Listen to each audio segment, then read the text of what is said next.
Hey, it's Mark with Mark's House of Cars. This is my 1991 Mustang I've had for more than 20 years.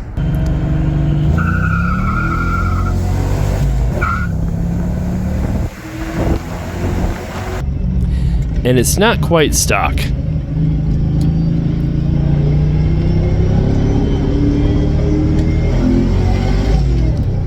But it's been a ton of fun, an amazing car.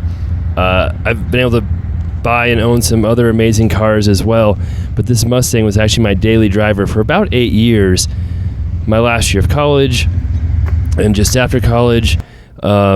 It's a great car, and I haven't been driving it enough, but I did get it out, finally got it started. I've been driving it the last couple of weeks. So today I got the Supra out so we can get the Mustang out again, do some more videos of it, and talk about this Mustang and what it is all about. I show this because getting the Mustang out has been a serious pain lately. This is actually my office garage. I've got 2 lifts in there, but I've only really got a 1-car garage leading out of here, and it is extremely tight, and the car on the lower level isn't too bad to get out of it, but the one on top is very difficult because not only are you trying to maneuver out of the garage, but you have to maneuver the ramps and not drive off of the lift and get the car stuck, which I don't know how that would happen because I've never ever done it, but I've heard stories of other people. Definitely not me.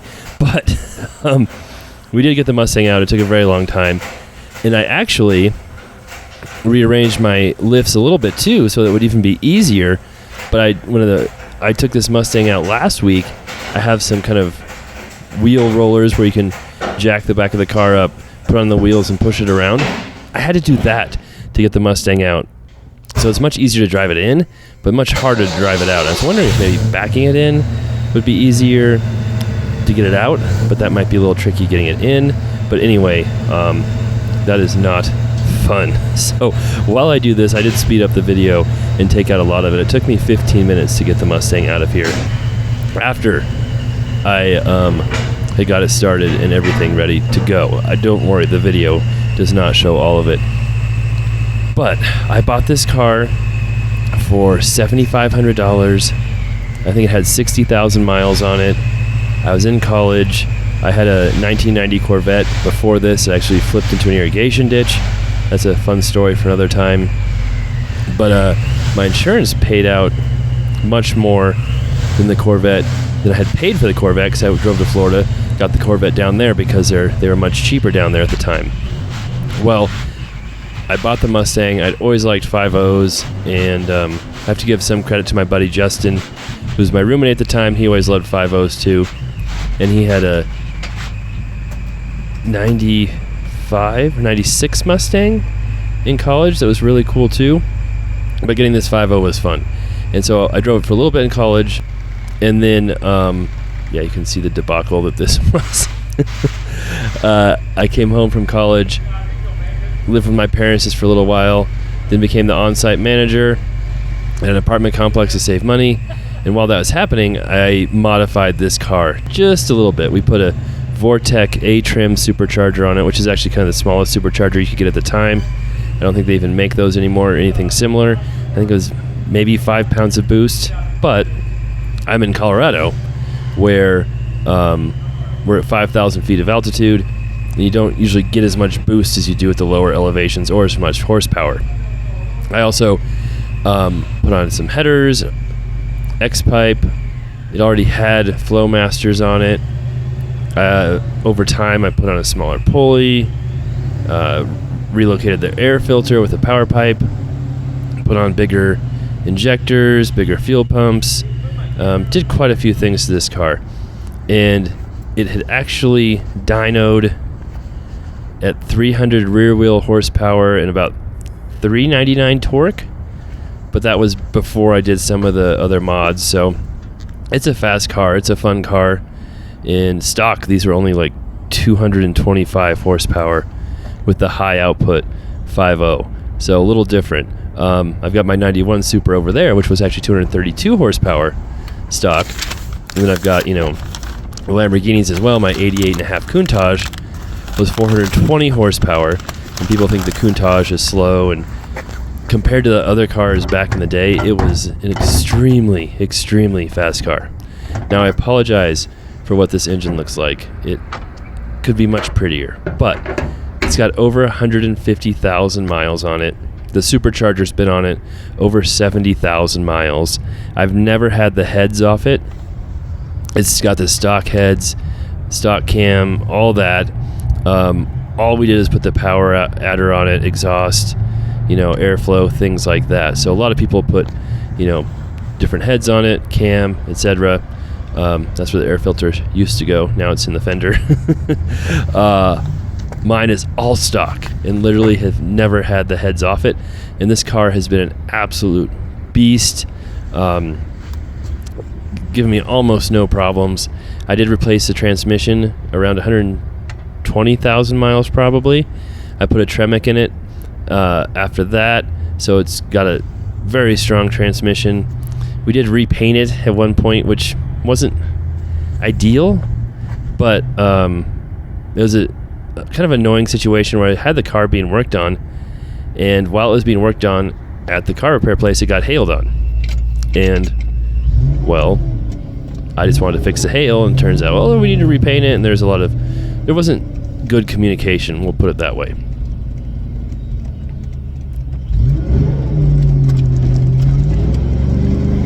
And this car sounds so good and shifts so good. It's just a blast to drive. But besides the transmission, there's really been very few problems. I think maybe I replaced the starter at one point, the clutch at one point. It's been just a workhorse and a really amazing car. The top I've replaced a couple of times because they get old and gnarly. The interior I've replaced once, and it's getting close to needing it again. A lot of people think this is a 7-Up model because of the green and white seats, but I don't think it is. I think the 7-Up models had the white dash as well, but mine does not. So if there's any experts out there, love to hear what you think on that.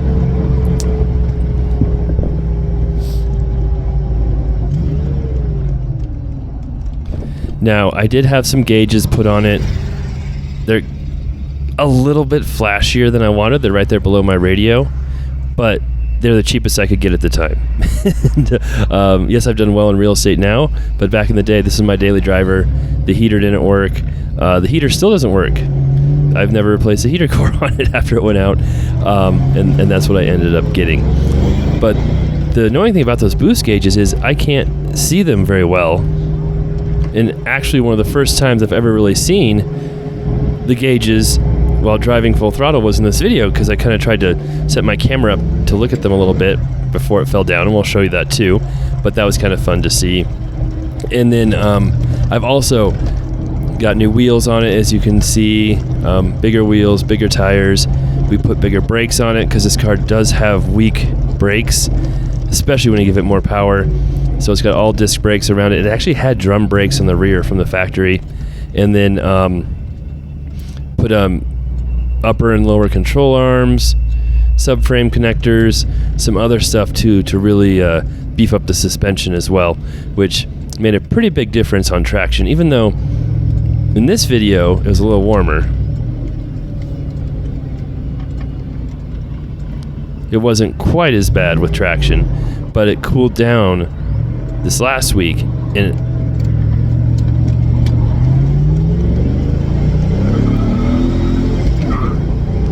had I done that today, I would have just been spinning the tires the whole way through first. But on this day, it was a little warmer, and maybe the car just needed to get out there, stretch its legs a little bit too. But today, it was a fun car, that's for sure. But it still has better traction than it did before doing those modifications.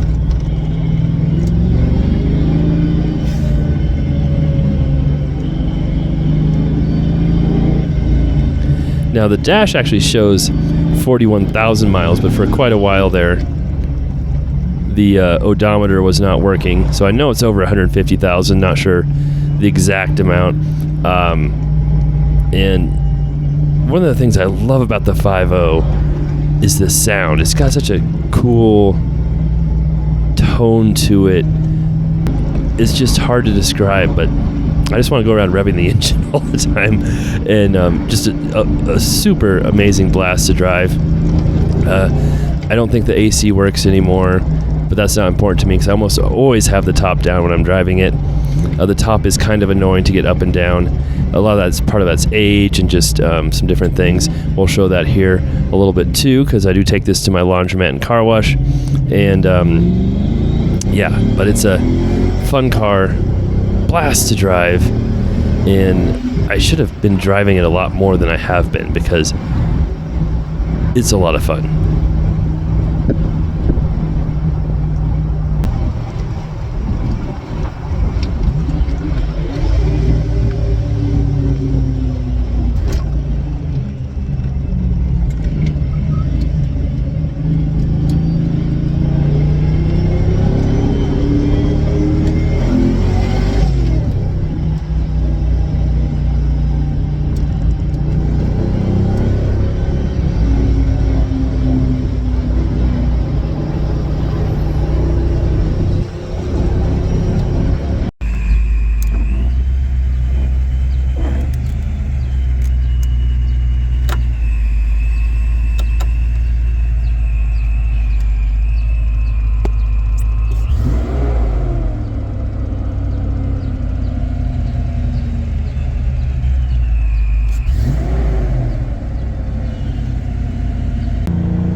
And we are putting the top back on. I keep forgetting I don't have a driver's side visor. It just kind of slowly degraded over time until the point it just fell off. But I need to get a new one. I just have not done it.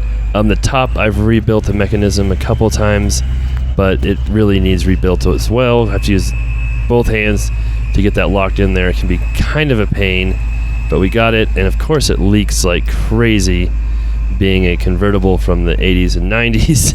And you just hope those back windows close all the way. And of course it didn't. It left a little gap there, but that's okay. We still washed the car, got it clean. And yes, this is my little laundromat and car wash in Kersey, Colorado. And so it's a good time to test it. But yes, definitely not a lot of creature comforts when you have the top up in the 90s Mustang. That is for sure. And it does look good with the top on it as well. It looks good with the top up or down. And I am a sucker for a white interior, like the Mustang has on this model, that's for sure.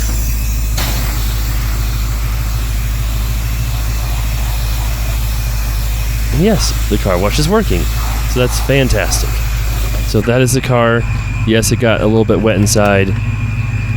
Such a fun car, amazing car. The supercharger mods made a massive difference in the performance of this car as well. One time I was driving up to Estes Park and my supercharger belt snapped, and I felt what it was like to drive it without the supercharger. It's crazy, the difference. But highly recommend picking one of these up if you ever get a chance. Love to know what you think. We'll have much more car content coming up soon.